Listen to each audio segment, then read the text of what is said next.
Hi everyone, welcome to the Just That Spice Kitchen. Today I'm back with a new recipe for chicken with potatoes and a coconut curry.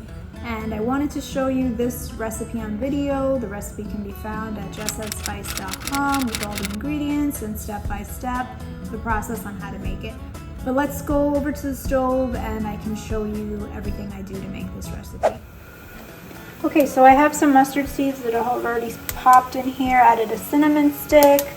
And next you can see it pops. What you can do is if it's popping and it's splattering everywhere, just put a lid on it for a couple of seconds and wait till the popping stops. And then you can take off the lid. And that's how you know the mustard seeds have bloomed in that hot oil. I've put olive oil in there. And now I'm just going to add these aromatics in.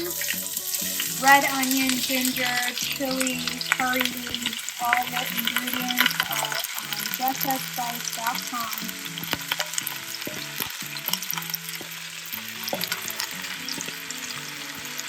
Get every little bit out of it. Heat is at a medium high. Adjust the heat according to your stove. We're looking for a nice saute, browning of the onions.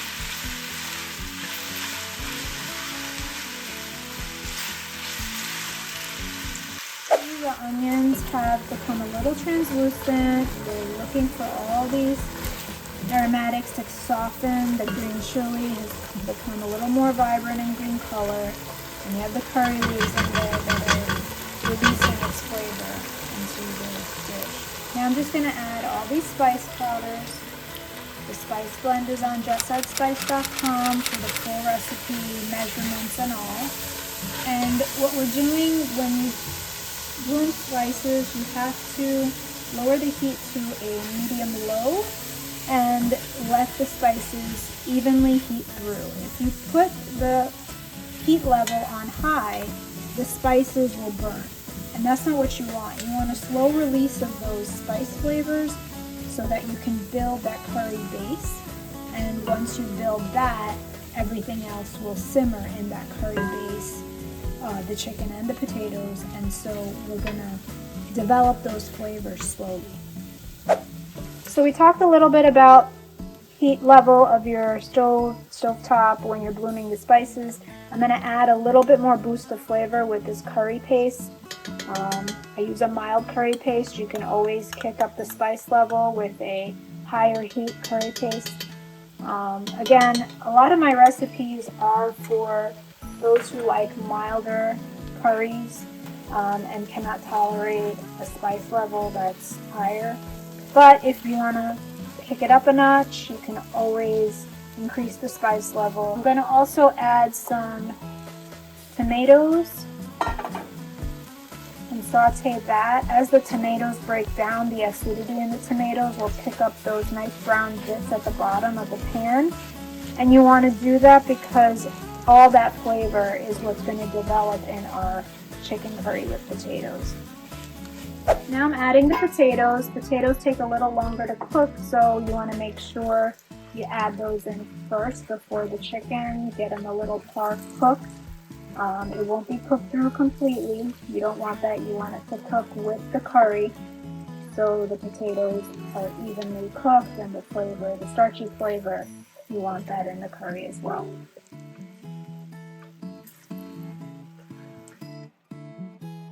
So the next step in this recipe is that I've added all the chicken into the pot with the potatoes and that onion mixture.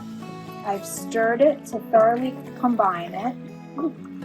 And what's going to happen now is this chicken is going to release water. Now depending on chicken you use, more or less water. If you see that you want more of a saucier curry, then you can add some more water to get that consistency that you desire. But right now, I'm going to try and play around with just the coconut milk and see how much water the chicken releases. So I added some salt. I'm thoroughly mixing it again so that we're combining all those flavors.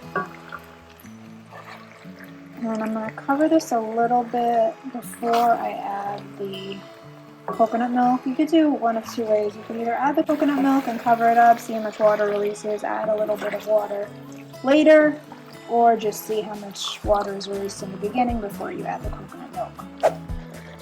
So the chicken has begun to release some water, so even when I stir it, you can see there's a little bit of water releasing. I'm going to add a 14-ounce can of coconut milk. And then stir to combine. You want full-fat coconut milk because the low-fat type doesn't give you that richness that you want in this curry. And it's a milder flavor with the low-fat coconut milk, and you want that coconut flavor to come through in the chicken and the potatoes. Here we have the lid on the pot of chicken curry with the potatoes, and I'm gonna set it for 45 minutes to cook. Check at the 20-minute mark. You can't just set it and forget it.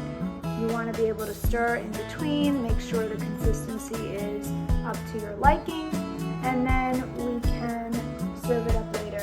But so far, if you want to take a small peek, you can see that the chicken has released plenty of water. I'm not going to add any more other than closer to the end of the cooking time if I really need it. But right now, it looks just fine.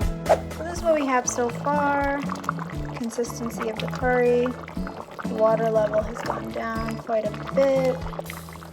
I'm going to take out the cinnamon stick because we're closer to the end of the cook time.